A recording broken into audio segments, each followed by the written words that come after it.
영웅장 배드 테이스트 유튜브 라이브. 오늘 시간은 극장에서 개봉한 신작 소개해드리는 네분 토론 시간입니다.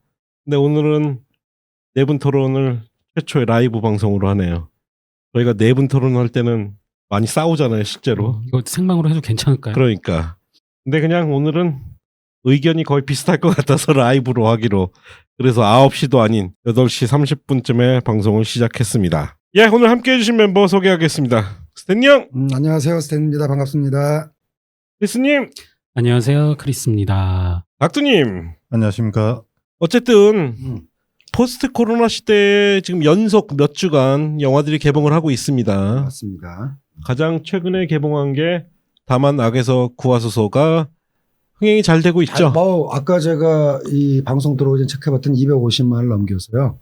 일주일 상가에 250만이니까는 종영 때까지 400만 원 너끈히 돌파하고 500만도 가능하지 않을까 예상하고 있고, 반도는 확인해보니까 370만인데 400만 원 가뿐하게 넘길 걸로 생각이 되고요. 어쨌든 물론 요즘 좀 관이 줄어드는 추세이긴 하지만, 제가 알기로 이게 한국에서만 BEP를 찾으면 반도가 700만이 넘는데 해외 세이즈로 이미 원가의 반을 회복하고 개봉한 영화이기 때문에 BEP를 넘겼다고 봐야 되죠. 반도가 헐리우드에서 개봉해서 지금 박스오피스 3위예요.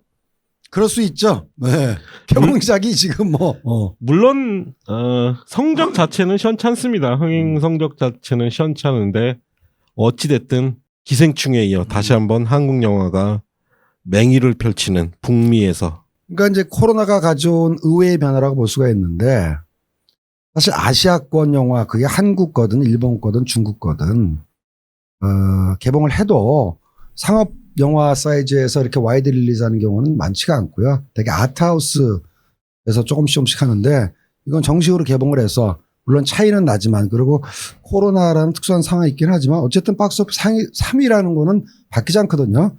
굉장한 거죠. 누구한테는 위기가 누구한테는 기회가 된다라는. 예.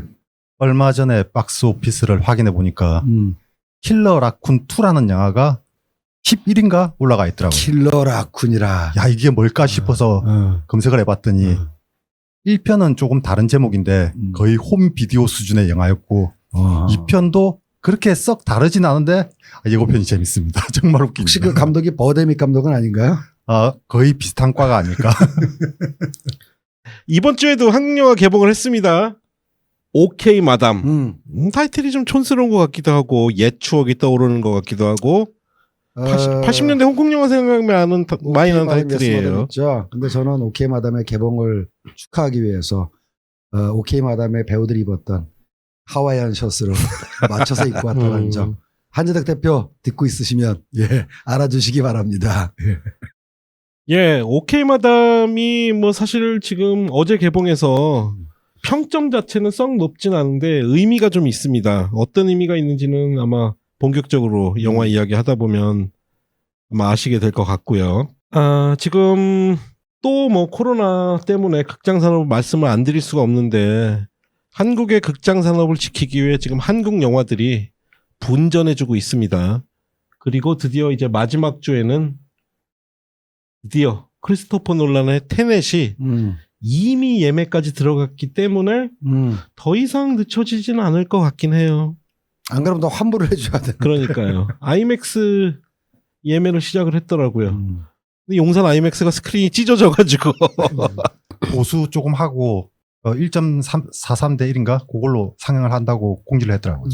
그러니까 두 가지를 말씀드리고 싶은데, 일단 어제 용산 용산 CGV가 급히 하루 폐쇄를 결정했어요. 맞습니다. 코로나 또 확진자가 다녀가서. 그래서 제가 원래 오케이 마담을 용산에서 보려다가 안 뜨는 거야. 그래서 이제 나중에 알고 다른 데서 바꿔서 봤다는 말씀. 하지만 빨리 회복되길 바란다는 얘기하고요. 논란하고 그 용산 아이맥스하고는 좀 인연이 좀 안 닿나 봐. 왜냐면 덩케르크 할 때 스피커가 한번 나간 적이 있어요. 그래요? 뻥, 그 폭탄 터지는 장면에서 아이맥스 스크린 뒤에 장착된 스피커가 아이맥스 전용으로 개발해가지고, 제가 알기로는 거의 공연장 수준의 스피커를 갖다 놨는데 하게 덩크르크 타면 나갔어요. 이번 테넷 하려니까 또 스크린이 찢어지네. 특별관 좋아하는 크리스. 아이맥스로 영화 봤는데 마음에 안 들어서 왜 차 긁듯이 커터칼로 이렇게 걸어가면서 지 긁으면서 간 거 아니야? 저는 4DX를 보기 때문에 의자를 찢고 가겠지. 네. 의자 합선시킨다든가. 의자를 뽑아가든지. 조심해. 집으로 손해배상 뭐 1억 이렇게 날라올지도 몰라.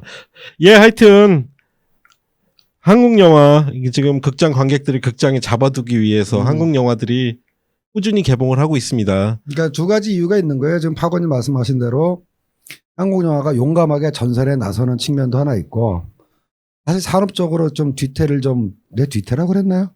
내막을 좀 몰라치면은 개봉을 안 하면 자금 순환 때문에 그렇죠. 예. 영화 배급사들이라든가 곤란해진 측면이 있어요. 헐리우드는 한국보다는 어쨌든 자금력이 있으니까 뭐 테넷까지 거 뭐 몇 달 좀 버티지 뭐. 뭐 지난번에 헐리우드 익스프레스인가 말씀하시면 뮬란 안 되면 뭐 OTT를 풀지.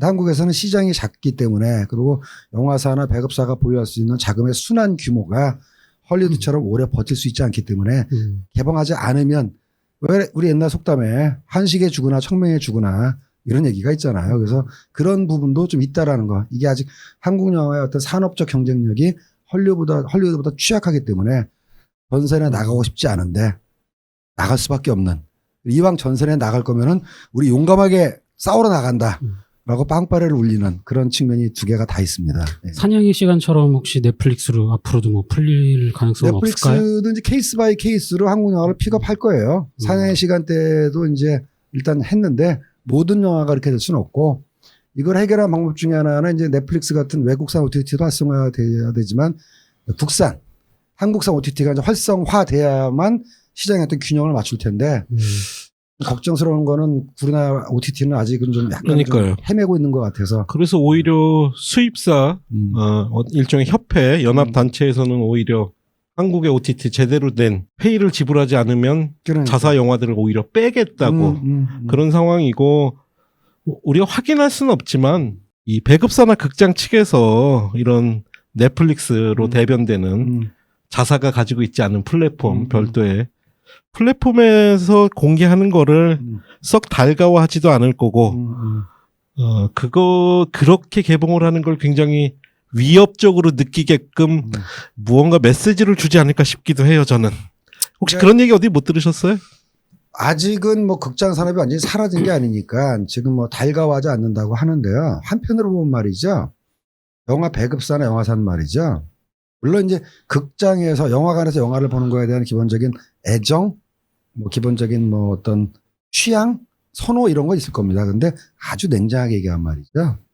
OTT가 극장 매출을 상쇄한 게 확실해지는 그 순간이 오면 그렇죠. 그 자본가들은 극장이고 나발이고 돈 많이 주는 대로 가 이렇게 할 거예요. 일부 영화인들을 빼놓고는.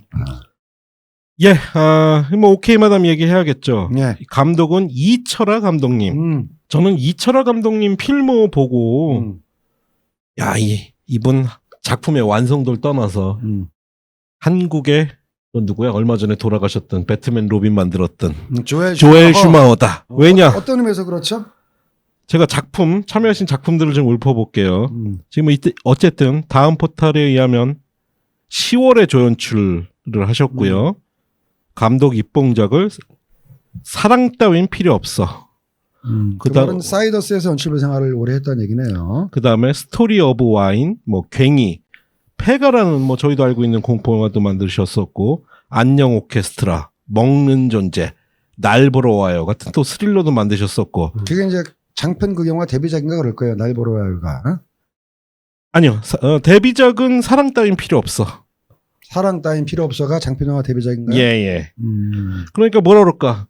공포영화도 만드시고, 멜로도 만드시고, 경쾌한 드라마도 만드시고, 작품에 일관성이 없어. 그리고 뭐라 그럴까? 영화 세계관이 뭔지 잘 모르겠어. 물론 조엘 슈마어하고는 큰 차이가 있죠. 조엘 슈마어는 그래도 기본적인 완성도를 담보하는, 작가의 세계관을 우리가 말하기는 쉽진 않지만 어떤 작품을 맡겨도 기본적인 완성도를 좀 담보하긴 하지만, 이철아 감독님의 어쨌든 결과물로서 보면 다양한 영화들을 만드시는데 뭐 크게 작품적으로나 흥행적으로나 성공을 거두신 적은 없었던 것 같아요. 일관성이 부족하다는 건가요? 아니면 상업적 포텐셜이 많이 터지지 않았다는 말씀인가요? 좋게 표현하자면 굉장히 다양한 영화 세계를 묘사하고 있다.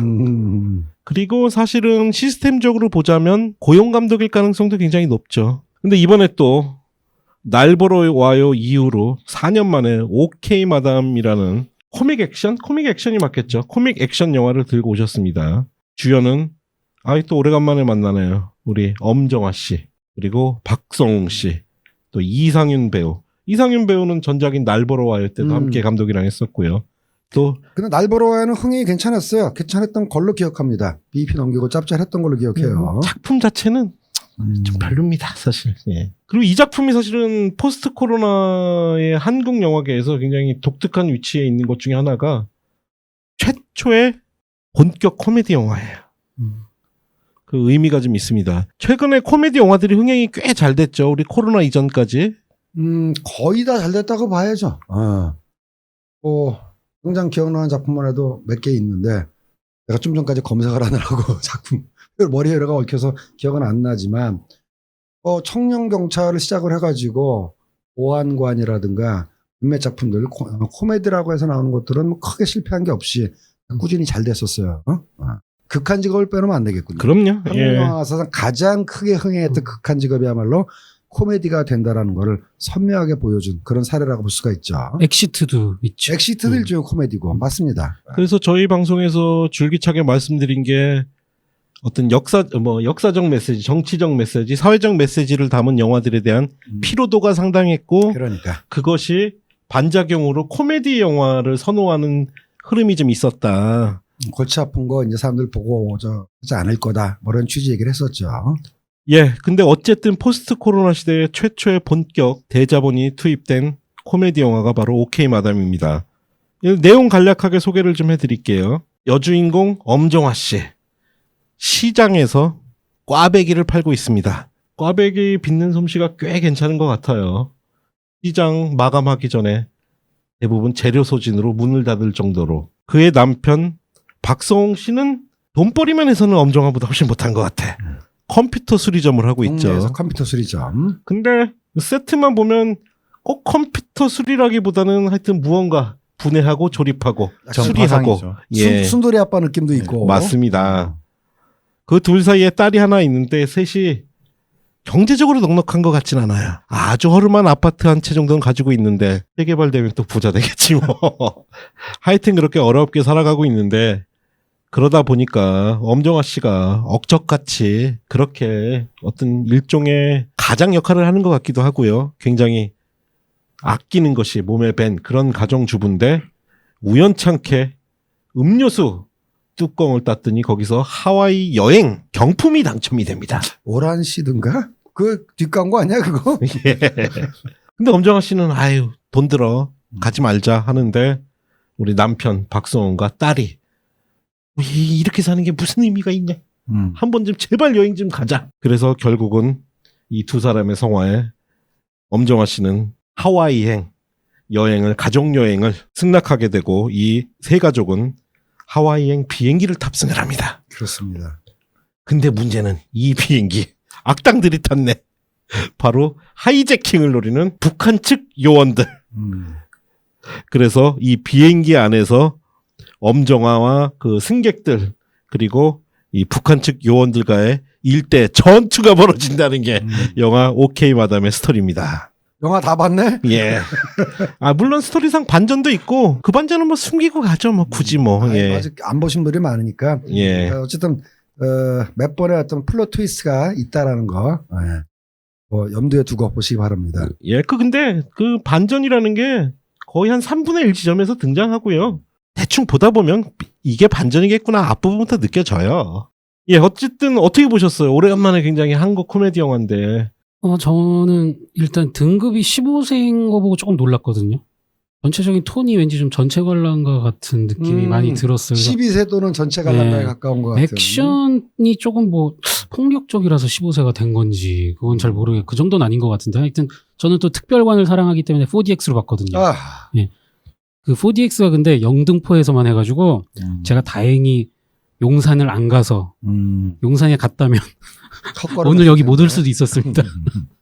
예, 근데 4DX로 봤는데 뭐 비행기 자체가 뭐 고기를 부리는 뭐 영화는 아니잖아요. 그래서 4DX는 솔직히 뭐 굳이 안 보셔도 될 것 같고. 비행기 이렇게 예, 급강할 맞아요. 때나 예. 이게 뭐 맨몸 육탄전이 많기 때문에 뭐 그런 그 제한된 공간을 펼쳐준 액션 같은 게 저는 되게 재밌었고 개인적으로는 제가 또 엄정화 누님을 바람 부는 날에 압구정에 가야 한다. 그때부터 바람 부는 날에는 압구정에 네. 가야 한다. 그때부터 팬이기 때문에 오, 엄정화 배우님 나오시면 제가 별로 안 좋아하는 장르라도 웬만하면 찾아보는 편입니다. 그래요. 황정민하고 같이 나왔던 그 영화도 봤겠네. 그러면 그 시장 황정민이 시장 선거 도전하고 뭐 본 것 같아요. 아, 그리고 제일 좋아하는 영화 댄시퀸이었죠. 댄싱퀸도 봤고 제일 좋아하는 영화 오로라 공주. 그래. 그것도 좋아하고. 아, 네. 오라 공주. 예. 나는 뭐 여전히 엄정화 배우의 최고 작품은 결혼은 미친 짓이다. 그것도 결혼 되게 진짜. 좋아하죠. 아 진짜 영화 싱글즈. 네, 관능적이지. 예. 네, 하여튼 뭐 저는 배우 때문이라도 되게 재밌게 봤습니다.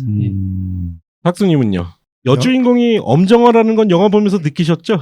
그럼요. 안면 이식장에 있잖아, 박수님. 영화 보러 가기 전에 아 염정아 씨가 나오는 영화구나. 그리고 갔더니 다른 사람이네. 아 엄정아 씨구나. 예. 보는 내내 90년대 추석 특선을 본다는 느낌이 정말 많이 들더라고요. 그 당시에 추석 시즌에 하는 영화들은 거의 90% 이상이 코미디 영화였죠. 그런 식의 코미디들이 21세기에 다시 왔을 때 어떤 느낌일까? 딱히 별다른 느낌이 없더라고요. 중반까지는 나름 이제 재밌고 웃긴 장면들도 꽤 있었는데 후반이 좀 많이 아쉽다. 그런 생각이 듭니다. 이게 15세라고요. 그러면은 이게 독전이나 다만학에서 구하소서하고 같은 등급을 그렇네요. 하는 거잖아. 그러니까 진짜 한국 영화의 등급은 좀 문제가 있어요. 일관성이 너무 없어. 그러니까 제가 뭐 이것까지 취재를 안 해서 모르겠습니다만은 전체 관람가를 봐도 뭐 무난한 것 같고 아무리 그렇게 좀 높여봐도 한 12세 정도면은 뭐 근데 아마 그랬나 보다. 이게 추정인데요. 제작사에서 15세를 신청해서 15세가 나왔나 보다. 어쨌든 제가 왜 얘기하냐면은 그 욕설과 지나친 폭력이 없어서 좋다. 액션이 있긴 하지만 총을 맞아도 피가 안 흘리고 한국 영화에 거의 뭐 보통 표준어가 된 것 같은 쌍시읒 들어가는 그런 이제 욕설이 없고 죽는 사람도 별로 없어요. 한 사람 있네. 그 사람이 누군지를 밝혀주는 건 빅 스포일러니까 제가 얘기를 안 합니다만 비행기 하이제킹이라는 엄청난 상황 속에서 그리고 북한의 특수요원과 싸우는 이런 큰 액션적 설정에서도 사망자가 한 명밖에 없다라는 점 참 착한 영화 오래간만에 봤다. 이렇게 느낌을 정리하겠습니다. 저는 뭐 요즘 뭐 볼 시간도 없고 해서 예고편도 안 보고 그냥 가서 봤거든요. 좀 놀랐어요. 이게 비행기 안에서 주요 사건이 비행기 안에서만 벌어지는지도 몰랐고 이게 액션 영화인지도 사실은 몰랐고 저는 그래서 오케이 마담이 그냥 일종의 여주인공의 캐릭터를 묘사하는 건 줄 알았더니 정말 액션 영화더라고요.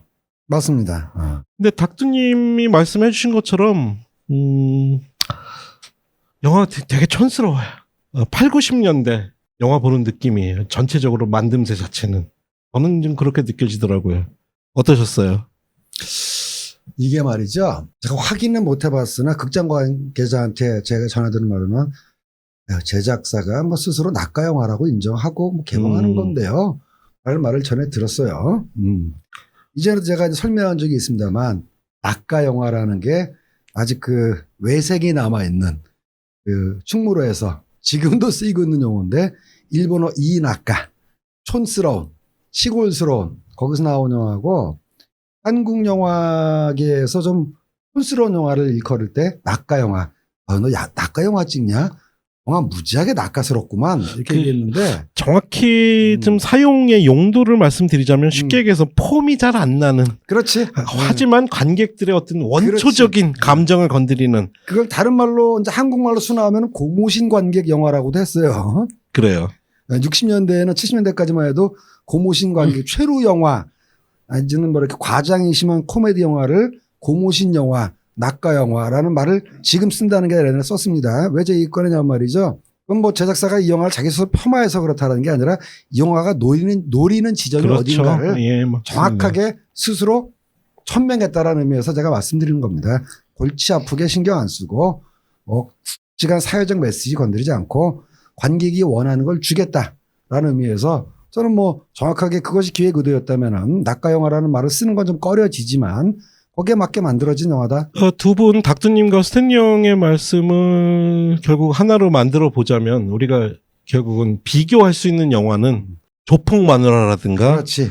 가족의 영광 이런 것들 두사부일체 가족의 가문의 영광 예. 3대 낙가 대장이었어요. 20년 예. 당시에 조폭 마누라 두사부일체 가문의 영광 3대 낙가 시리즈가 한 20년 전에 충무로를 호령하면서 3편 4편 시리즈도 나오고 그다음에 이제 아파도 이런 시리즈 거듭 얘기하지만 멸칭으로 쓰는 게 아니라 일종의 장르의 의미로 쓰는 겁니다. 그래서 그런 영화들이 막 나올 때가 저런 영화들이 나오기 전이었거든요. 태극기 휘날리며 괴물 이게 좀 규모도 있으면서 나름대로 좀 고급지면서 이런 영화가 나오기 전에 한국 영화가 관객을 확실하게 캐칭하는 방법 중에 하나가 웃음을 주는 거였고 웃음을 주다 보면은 이런 조폭 코미디라든가 이런 소재들이 들어올 수밖에 없어서 물론 그때도 좀 말은 많았습니다. 예, 그렇죠. 아직도 이런 영화 만드냐 뭐 그렇죠. 등등. 심지어 평론가들은 흥행이 되는 걸 아주 개탄스러워하기도 했었어요. 우리도 잘 아는 그분께서는 실명은 얘기하지 않겠습니다만은 김영 칼럼으로 조폭 마누라 시리즈가 흥행을 할 때 다음에 이제 다른 영화가 그분이 인정한 다른 영화가 2000년인가 2001년 시장에 박스오피스에서 1등을 해야 되는데 그 영화 개봉했을 때도 조폭 마누라가 계속 1등을 하는 거 보고 한국 영화의 미래는 끝났다. 거의 이제 한국 영화는 홍콩에 싸구려 저질 영화가 나와서 망했듯이 이런 삼류 저질 코미디가 나오는 한국 영화의 풍토로 봐서는 몰락이 멀지 않았다라고 얘기한 지가 한 20년 전이야? 20년 전. 그런 시리즈들이 속편도 다 잘 됐나요? 거의 다. 그러니까 전편만큼은 안 됐어도 전편이 300~400만 들었으면 200만도 들고. 이래갖고 괜찮았어요. 지금 와서는 사실상 굉장히 많이 폄하당하긴 하지만 가문의 영광 같은 거는 한국에서 굉장히 드문 대부분의 시리즈가 가장 최근작은 망했지만 대부분의 시리즈가 흥행에 성공한 아주 보기 드문 프랜차이즈 영화죠. 각각 1편씩 놓고 본 말이죠. 조폭 마누라 1편. 그 아이디어 좋습니다. 그래서 할리우드에서 리메이크한다는 썰도 있었고 결국 성사되진 않았지만 와이프가 알고 보니까 무시무시한 두목이었다라는 거 아니야. 그냥 아시잖아요. 그 영화의 오리지널 개발사가 어디였는지. 알죠. 예. 조폭 마누라. 예. 그다음에 가문의 영광도 그렇고 특히 제가 높이 평가하는 게 두사부일체예요. 예. 두사부일체를 배경으로 한 그 학교를 두 편이 아주 나왔잖아요. 유명한 학교죠. 두 편이 예. 나왔는데 예. 조폭의 2인자가 고등학교 졸업장을 따기 위해서 야 고등학교 졸업장이라도 따라 이래가지고 이제 그런 피시 아웃 오브 워터 설정으로 가는 건데 아주 하이 컨셉의 아이디어고 이야기하고 웃음이 나올 수밖에 없는 아주 재밌는 기획이에요. 난 딱 그게 이제 두사부일체가 윤재균 감독의 데뷔작 아니겠습니까? 제작자분이 저한테 와가지고 시나리오가 재밌는 게 하나 들어왔어요. 뭔데요? 조폭이 고등학교 돌아간 얘기가 그거 백투스쿨 오락가이구만. 근데 달라요. 보세요. 근데 결국은 이제 잘 돼서 오늘의 윤재균 감독이 있게 되는 그런 결과를 낳았죠. 그러니까 이 소위 말하는 한국상 코미디에 이 계보가 있다라는 의도로 제가 계속 설명을 하는 겁니다. 근데 지금 말씀하신 영화들 쫙 보니까 착한 영화면서 액션 그렇게 했던 건 이번이 처음 아닌가요? 액션을 전면적으로 도입했던 거는 조금씩은 있었어요. 그러니까는 근데 거의 다 총불 뭐 이렇고 좀 내용도 세고 뭐 이랬던 것 같은데. 그런 차이는 있네요. 두사부일체든 가문의 영광은 15세였던 걸로 기억하는데 두사부일체하고 조폭 마누라는 18세였던 걸로 기억하고 특히 두사부일체는 욕설이 굉장히 많이 나오고 그리고 두사부일체만 해도 사실은 사회적 메시지가 굉장히 세요. 셌죠. 예. 그 사학 비리를 다루고 있었으니까. 그리고 그 당시에 한국에서 만들 수 있을 만한 영화가 그렇게 많지 않았거든요. 그렇죠. 어떤 소재를 다뤘을 때 항의하는 단체들이 많기 때문에 가장 항의가 없는 조폭은 아무렇게나 희화를 해도 전혀 상관이 없거든요. 그렇지. 다루기가 정말 좋은 거죠. 이익단체 항의가 없는 데가 조폭이기 때문에 그리고 일부 조폭들은 그런 영화를 은근히 즐기기도 했어요. 자기네들을 좀 멋있게 그린다 내지는 뭐 약간 낭만적으로 그린다 내지는 자기네 세계가 영화적으로 다뤄진 것 자체에 대해서 호감이 없지는 않았습니다. 그래서 우리가 흔히 얘기하는 그냥 뭐 이건 절대 폄하라고 생각하지 마시고요. 그런 낙가 영화의 좀 21세기 버전 같기는 한데 이런 영화의 특징들이 있어요. 네. 뭐냐면 실은 일정 부분에 슬랩스틱 요소가 들어가 있기도 슬랩스틱 하고 있죠. 실소가 나오는 굉장히 보는 사람들로 하여금 우리가 그런 표현 쓰잖아요. 아이고 보는 내가 다 부끄럽다 하는 정도의 좀 과도한 설정들, 연기들 이런 것들이 낙가 영화에 다 들어가 있는데 이번 오케이 마담 역시도 그런 요소들이 굉장히 많이 들어가 있어요. 알재현돼 있죠. 이게 정말 오래된 요소거든요. 고대 그리스의 문화재라는 책이 있는데 거기 보면 그리스로 간다. 고대 그리스에서 그 문화재를 할 때 우리는 보통 비극만을 떠올리지 않습니까? 네. 비극은 그 당시에 이 사회의 문제들을 토론하기 위해서 만들어낸 극이었고 사람들이 아주 좋아했던 건 희극이었거든요. 희극 가운데 하나가 소크라테스가 얘가 맨날 추상적인 얘기만 하니까 하늘만 쳐다보다가 우물에 빠지는 에피소드가 있습니다. 그걸 사람들이 그렇게 좋아해야 됩니다. 그러다 보니까 이런 슬랩스틱 요소들은 사실 몇천 년 동안 우리가 굉장히 좋아하던 그런 요소였던 거죠. 아주 잘 설명하셨는데 고대 그리스에서도 예술 영화를 좋아하는 일부 관객이 있었지만 아까 코미디를 좋아하는 관객이 많이 있었고 저는 다른 식으로 설명하겠습니다. 그리스까지 갈 거 없이 이 낙가의 전통은 한국에서도 50년대 60년대 김희갑 선생이라든가 그렇죠. 배삼영 선생 그리고 80년대에 이주일 선생이 이제 뜨고 난 다음에 바로 영화 출연을 연달아 했어요. 평양 맨발 그다음에 못생겨서 죄송합니다. 뭐 리빠똥 사장. 리빠똥 사장. 이게 다 이제 그 코미디언의 개인적인 특징, 개인기를 이용해서 등장한. 그러니까 그 슬랩스틱이라든가 낙가라든가 우리가 아직 용어가 통일이 안 되는데 그 블랙 코미디라든가 하이 컨셉의 그러니까는 그 상황을 통해서 웃기는 코미디가 아니라 연기자 개개인의 어떤 애드립이라든가 뭐 능력이라든가 개인기로 웃기는 내지는 과장된 연기로 느끼는 걸 우리가 통상 슬랩스틱 또는 낙가라고 정의한다면 그것의 원류는 이미 한국에서도 면면이 흐르고 있었다 이런 말씀 드리는 거죠. 그 오케이 마담에서 그게 굉장히 심한 부분이 뭐 예를 들어서 설정상 우리에게는 여전히 신세계의 아주 그 카리스마 넘치는 조직 보스의 이미지가 남아 있는데 이 영화에서는 박성웅 씨, 박성웅 배우. 오케이 마담에서는 굉장히 가족을 사랑하는 좀 주접스러운 캐릭터로 나오잖아요. 나는 왜 이 영화 출연했는지 알 것 예. 같아요. 그런 부분들이 사실은 아마 관객들한테는 조금 그런 이게 뭐야 닭살스러워라고 받아들여지는 부분도 있을 것 같고 또 엄정화 씨가 그 기존에 아주 세련된 이미지를 탈피해서 아주 억척스러운 가정주부 역할 이런 식의 엄정화 씨 캐릭터는 우리가 거의 접하지 못했었죠. 아까 얘기했던 댄싱 퀸에서도 경제적으로는 조금 그렇죠. 이 영화보다 낫긴 네. 하지만 아까 억척스럽고 또수는 이미지가 있긴 했었죠. 그래서 황정민 남편의 어떤 적극적인 뭐랄까 코칭도 하고 그러니까 엄정화란 배우의 자연 이미지가 가장 최초로 현대적인 적극적인 여성상을 제시한 그런 배울 수도 있는 뭐 그런 이미지이기 때문에 다만 여기는 이제 설정상 엄정화가 아베기를 튀긴다 이게 좀 본인의 이미지하고 좀 안 맞는 것 같아서 뭐 그래서 좀 뭐 걷어올 수는 있겠습니다. 박성웅 씨가 이 영화가 코미디 장르로 넘어가게 된 결정적인 역할을 하셨는데 원래 감독님 의도가 액션 영화였대요. 근데 이제 중간에 대사에서 박성웅 씨가 애드립을 되게 많이 했는데 그게 짝짝 잘 붙어서 그래서 코미디로 이제 약간 바꿨다 그러더라고요. 제가 뭐 많이 만나보진 않았습니다만 개인적으로 만난 박성우라는 배우의 개인적인 그 일상생활은 농담도 잘 하고요. 재밌는 말도 많이 하고 그런 좀 밝은 측면이 있다라는 얘기예요. 조폭 보스 같은 이미지가 아니라. 이제 거기에 사실은 이제 배정남 씨는 그냥 배정남 그 자체를 그렇지. 영화 캐릭터로 만들었는데 사실 배정남 씨 정도 설정이 오면 이 영화는 거의 리얼리티를 배제한 넌센스 코미디예요, 사실은. 저는 약간 너무 일본 영화나 일본 드라마 보는 그렇죠. 정도의 캐릭터 예. 느낌이 많이 나던데요. 예. 게다가 이 영화 속에서 박성웅 씨가 연기하는 캐릭터하고 배정남 씨가 연기하는 캐릭터가 일정 정도 겹치거든요. 아 그런 건 있어요. 그러다 한 사람은 보니까 슬랩스틱을 하면 한 사람은 좀 눌러서 가야 되는데 그 부분에서 좀 재미가 반감하는 부분이죠. 배정남 얘기가 나왔으니까 잠깐 물어보면은 또 영도 주민한테 물어보면은 배정남이 구사하는 사투리는 어느 쪽입니까? 부산에서도. 잘 모르겠는데. 영도에서는 좀 판단할 수가 왜냐면 부산 배우가 2명 나오잖아요. 그 그 사무장으로 나오는 그 배우하고 두 사람 다 부산 출신 배우로 알고 있는데 아, 사투리를 한다는 인식이 없었네. 모국어를 듣다 보니까 그냥 자연스럽게 받아들였구나.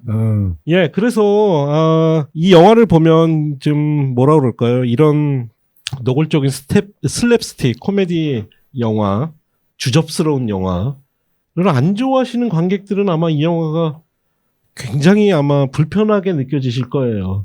저도 보면서 좀 후반부는 좀 너무했다. 이게 뭐야. 시대가 어느 시대인데 이런 식의 연출을 써. 라고 막 한숨이 나올 정도였는데 놀라운 건 관객 반응이 되게 좋더라.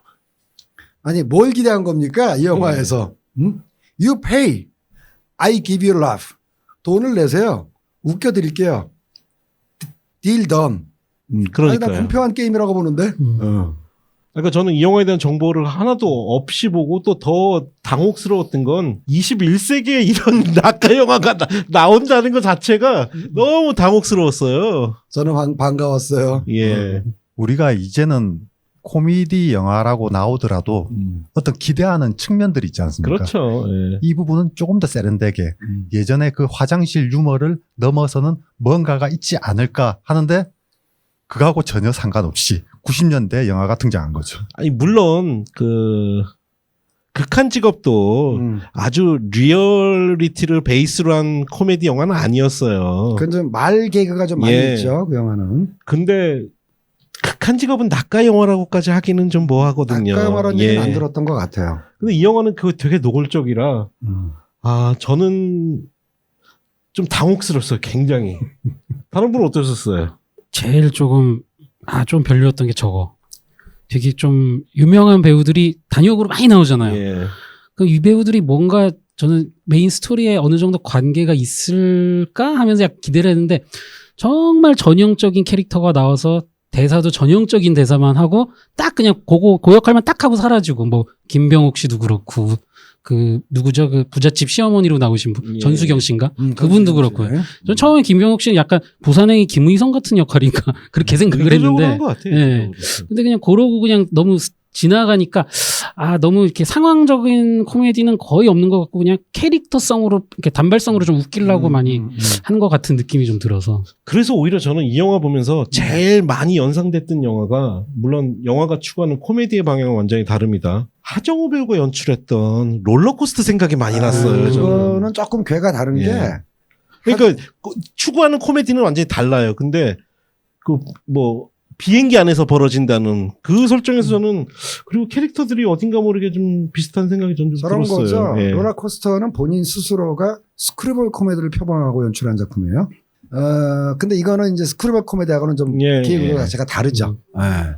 그래서 같은 비행기 설정이라고 해도 같은 맥락에서 보기에는 좀 쉽지가 않아요. 아니 근데 캐릭터 묘사는 저는 좀 상당 부분 되게 유사한 지점이 전 있다고 느껴졌어요. 스크류벌 코미디는 그냥 간단히 상황을 비틀어서 거기서 그렇죠. 코미디를 유발하는 거니까. 근데 여기는 뭐 그런 것까지는 뭐 예. 없었던 것 같고 이 영화는 되게 극명할 것 같아요. 그리고 이 영화가 가지고 있는 작품적 평가 그리고 흥행 스코어 역시 이전에 우리가 계속 설명해왔던 낙가 영화와 비슷한 길을 걸 것 같아요.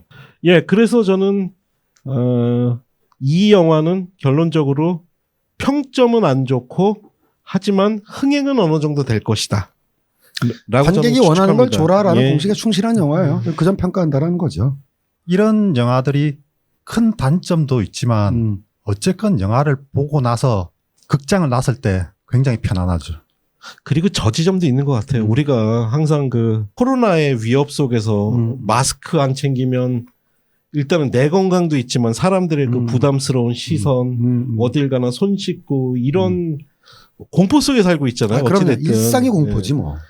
근데 또 지금 코로나 이후로 지금 계속 영화들이 심각한 영화들이란 말이에요. 어쩌다 좀비 보니. 영화, 굉장히 피 튀기는 뭐 하드보일드 영화, 공포 영화 이러다 보니까 극장 와서 좀 나 그냥 생각 없이 진짜 그래, 치고. 2시간 그냥 웃고 가고 싶어. 사실 이 영화의 완성도를 면밀하게 따지고 들어가면은요.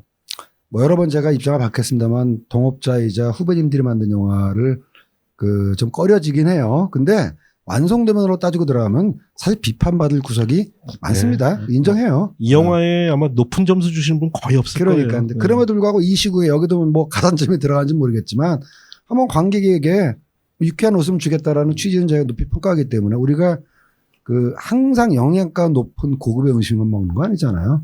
오늘은 정말 아주 그냥 좀 영양가가 좀 없더라도 좀 맵고 자극적인 음식을 먹고 싶을 때도 있고 뭐 인삼 삼계탕을 먹고 싶을 때도 있고 그렇게 다양한 메뉴 속에서 의미를 발휘하는 작품이라는 점에서 내가 이제 인정한다라는 거죠.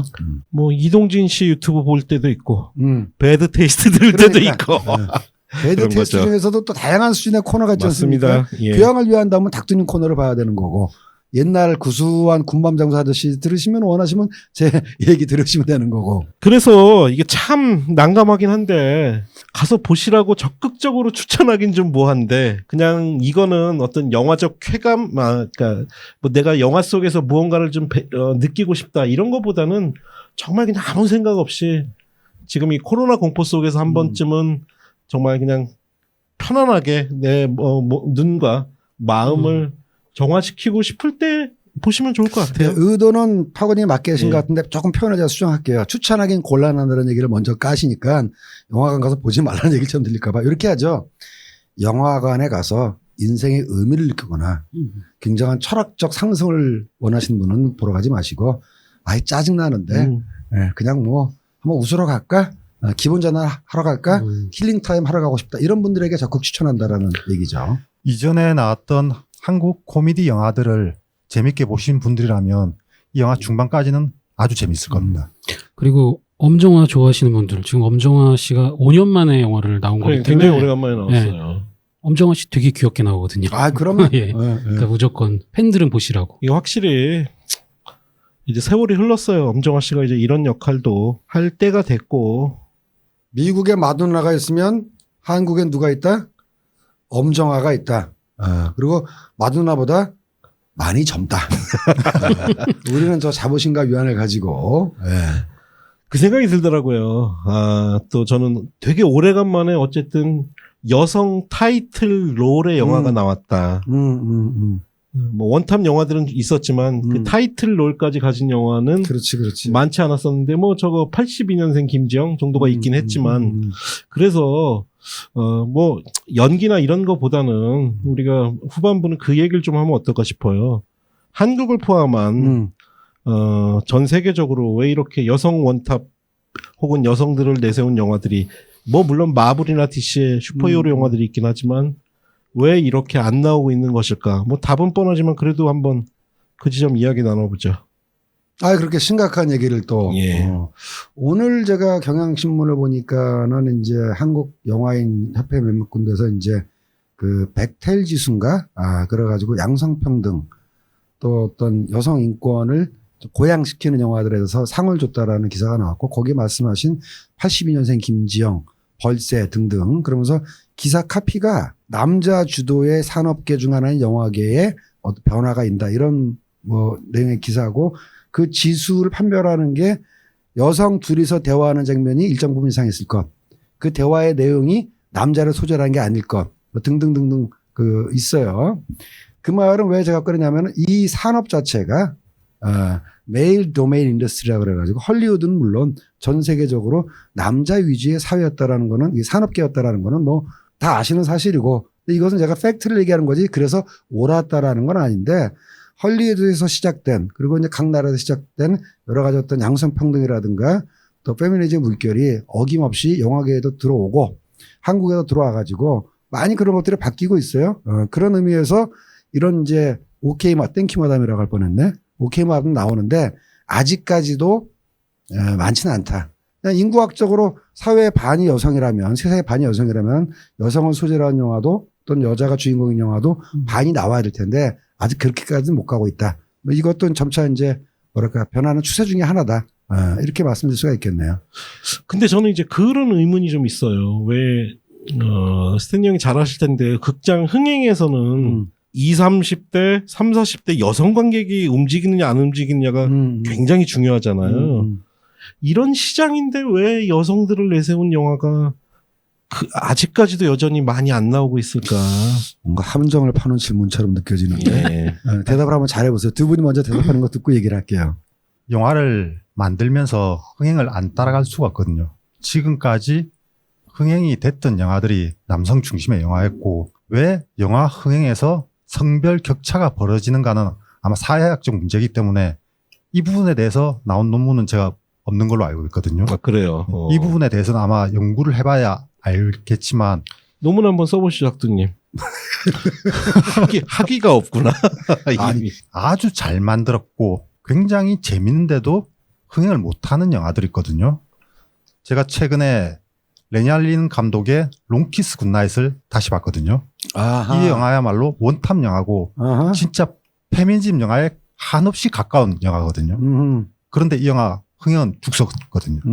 너무 예전 영화를 예로 드는 거 아닌가? 아니요. 이 영화 다시 보는데 영화가 너무 재밌는 겁니다. 아, 잘 만들었어요. 액션도 정말 끝내주는데도 흥행을 못했다는 거는 뭔가 있다는 건데 그 뭔가를 아직 우리는 잘 알 수가 없는 거죠.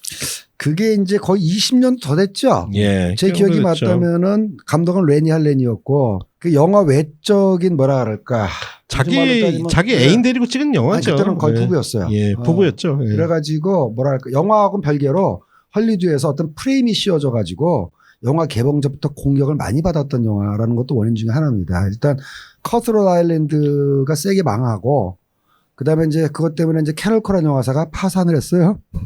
그러고 나서 이제 레니 알렌이 또 지나 데비스랑 찍으니까 그때 제가 헐리 리포트나 외신 읽으면은 저 감독님 저분 아직도 정신 못 차리고 또 자기 와이프 써가지고 영화를 만든다라는 비난에 시달려가지고 영화 외적인 평가에서 이제 좀 많이 좀 억울한 부분이 있고, 지금 이제 댓글을 보니까 이런 얘기가 나오네요. 이제 그 여성 영화는 주로 예술 영화나 인디 영화 같은 평가가 많아서 영화가 좋더라도 흥행은 뭐 그냥 그랬던 것 같다라는 얘기도 있고, 근데 이제 저런 겁니다. 그런 지평들이 이제 헐리우드에서 이미 확산되고 있다라는 거죠. 그러니까 헐리우드에서도 그전에 여성을 이제 메인으로 다루는 그런 영화들은 가장 최근에 나왔던 작은 아씨들 같은 이제 고전 영화들. 네. 아니면 이제 주로 예술 영화나 저예산 영화 혹은 이제 슈퍼히어로 영화인 거죠. 그러다가 이제 슈퍼히어로 영화로 뭐 슈퍼히어로 영화는 여성들을 배려해서 나왔다기보다는 시장을 배려한 측면이 더 크긴 한데 그다음에 이제 지난번에 얘기했던 저는 욕먹더라도 빨아야 되겠어요. 샤리스 테론 같은 사람이 나오면서 여성 영화의 기획의 어떤 스펙트럼을 넓히고 있고 한국에서도 이제 그런 흐름이 더 이제 강화가 되면 꼭 여성 영화라고 해서 뭐 여성의 문제점이라든가 뭐 여성만의 어떤 이런 것뿐만 아니라 전반적으로 장르 범위를 넓히는 시대가 예상보다 빨리 올 수 있지 않을까라고 저는 생각을 합니다. 근데 혹시 중견 여배우 예를 들면 뭐 김혜수 씨나 전도연 씨 정도 돼도 원탑은 힘들까요? 기획이 잘 안 되나? 아니, 원탑 영화가 안 나오는 건 아니에요. 네. 근데 그것이 여성 영화라는 그 방향성하고 맞느냐는 건 또 다른 얘기라는 거죠. 가령 여기서 오늘 우리가 얘기하고는 오케이 마담도 여성 배우인 엄정화 씨가 주인공으로 활약을 하고 있지만 이걸 아까 얘기했던 백태일 지수 같은 여성 영화의 기준에 맞추면 또 들어맞지 않는 측면이 있거든요. 그럴 거예요, 아마. 예. 어떻게 보면 또 꼭 그 기준에 맞아야만 여성 영화냐라는 것도 좀 더 우리가 논의를 해봐야 되고 그야말로 양성평등이라는 게 사회적 조건이라든가 뭐 능력이라든가 여러 가지 면에 있어서 그냥 다를 뿐 틀린 게 아니다라는 게 합의가 된다면은 이제 더 다양한 영화들이 나오겠죠. 물론 이제 직업의 특성상 좀 더 어떤 뭐 그런 남성 여성 간의 생물학적 차이를 반영한 직업이 없지는 않지만 이제 그걸 제외한다면 나머지는 다 모든 직업이라든가 직군에 있어서 사회적 계층에 있어서 남성 여성이 똑바로 다뤄지는 그런 뭐 영화들이 계속 나오겠죠. 이게 영화라는 건 결국 산업의 영역이기 때문에 거대한 돈을 들여서 모험을 하기는 쉽지가 않거든요. 그러다 보니까 작은 영화들, 저예산인 영화의 경우에는 일정 정도 내가 하고 싶은 얘기를 하면서 여성 중심의 이야기를 구성할 수 있지만 이것들이 사이즈가 커졌을 때 2억 불짜리를 들으면서 그런 모험을 하기는 쉽지가 않거든요. 제가 아까 파고님이 얘기하신 질문에 대한 답을 한다다 얘기가 다른 쪽으로 돌아왔는데 닥두님 말씀이니까 이제 확실한 생각이 나네요. 파고님 질문이 이런 거였죠. 어쨌든 여성 관객이 영화 관객의 주 관객층이고 여성 관객이 움직이면 그 영화가 영화가 흥행이 이제 흥행이 된다라는 되고, 거는 뭐 이미 입증된 이미 속설이잖아요. 입증됐어요. 예. 근데 이렇게 여성을 메인으로 하는 다양한 영화도 나오지 않느냐. 그게 이제 좀 제가 반은 농담식이긴 한데 말이죠. 남자 관객의 시야가 좁고 여성 관객의 시야가 더 넓어서 그런 게 있습니다. 무슨 얘기냐면 크리스님이나 저 같은 사람이 좋아하는 남자 위주의 영화는 말이죠. 그야말로 남자들만 봐. 근데 여성 관객은 여자들이 좋아할 만한 영화도 보고 남자들이 좋아할 만한 보편적인 영화도 많이 본단 말이지. 근데 어떤 영화는 너무 남자들만 좋아하게 만들어진 영화들도 나오거든. 그러다 보니까 정리하면은 어떤 관객으로서 스펙트럼이 여성들이 그러니까 스펙트럼 스위치 이 스위치 전환의 어떤 범위가 더 좁다. 남자들은 늘 지네들이 좋아하는 것만 본다. 근데 여자들은 자기들이 좋아하는 것도 보지만 남자들이랑 같이 볼 영화도 본다. 뭐 이렇게 뭐 농담 삼아 제가 설명을 할 수가 있겠네요. 정확한 과학적 근거를 가진 얘기는 아닙니다. 그런데 제가 이렇게 시장을 이렇게 보다 보니까 이 영화는 여성들도 오지만 남성들도 오고 어떤 영화는 여성들도 오고 근데 남자가 좋아하는 영화는 남자가 오지 여성들이 별로 안 오는 현상을 발견해서 제가 드리는 말씀이에요. 네. 결국은 아까 제가 얘기했다시피 자본의 문제겠죠. 예전 고전 배우들, 고전기 헐리우드에서 마들렌 디트리라든지 리타 헤이워드 같은 경우는 나오면 관객들이 몰려들어서 봤거든요. 돈이 되니까. 어느 순간 그런 돈이 되는 배우들이 사라졌고 그걸 만들 수 있는 방법이 사실은 없죠. 관객이 어떤 사람을 원하는지를 알 수가 없기 때문에. 어쨌건 그러다 보니까 그런 지점이 다시 오든지 아니면 늦게 오든지 그걸 기다리는 수밖에 뭐 다른 방법은 없지 않을까 그런 생각도 듭니다. 예, 뭐 이제 슬슬 마무리를 좀 해야 될 것 같은데요. 뭐 더 이 영화에 대해서 뭐 하실 말씀들 있으시면. 아주 오래간만에 보는 코미디 영화였고 코미디 영화 잘 안 보거든요. 중반까지는 나름 볼만했다. 하지만 후반에 영화가 좀 많이 무너졌다. 그래서 별 2.75개 주겠습니다. 저는 일단 액션 부분은 되게 좋았고요. 특히 그 옛날 성룡 영화를 보듯이 그 여러 가지 도구를 이용해서 싸우는 액션도 되게 오랜만에 재밌게 봤고 또 엄정화 씨 나와서 반가웠고 이선빈 씨가 너무 조금 나와서 그건 좀 아쉬웠는데 예. 그래서 저도 별점은 2.75. 다들 짜게 주신 저는 저 동업자 가산점을 얹어가지고 별 3개를 드리고요. 감안해서 드리십시오. 그다음에 이제 여러분들이 저 알아두면 재미없지만 몰라도 전혀 관계없는 TMI를 좀 말씀드리자면은 이 영화의 공동 제작사 중에 하나인 사나이 픽처스는 그 대표님이 아주 사나이이시고 진짜로 사나이라는 얘기입니다. 성별이 남자라는 얘기뿐만 아니라 생긴 거 보면 영화에서 악역 전문 배우 같이 생겼죠. 멋있는 분이에요. 예. 그다음에 이제 영화로는 아수라. 그다음에 이제 그 전도연하고 그 김남길 나왔던 뭐죠? 무례한. 되게 좋아하거든요. 붉은. 예. 본인이 또 프로듀서로 뭐 올드보이 같은 영화 프로듀서 했었고. 심지어 짝패에서는 악역으로 연기도 하셨고. 그럼요. 저는 이 영화사에서 이 영화를 만들었다라는 걸 제가 일단 코미디를 만들었다는 걸 보고 놀랐는데 사실 보안관도 여기서 제작한 거였기 때문에 놀라지는 않았는데 처음에 나는 이 영화를 보고 혹시 이거 전체 관람가가 아닌가 싶을 정도로 굉장히 순한 맛 코미디를 만들었다는 점에서 저는 이제 여러 가지로 참 칭찬하고 싶고요. 그렇게 이제 얘기 들으시면 왜 이 배우들이 이런 영화에 나왔는지 아실 거예요. 이 영화에 왜 이렇게 유명한 배우들이 카메오로 많이 나왔는지.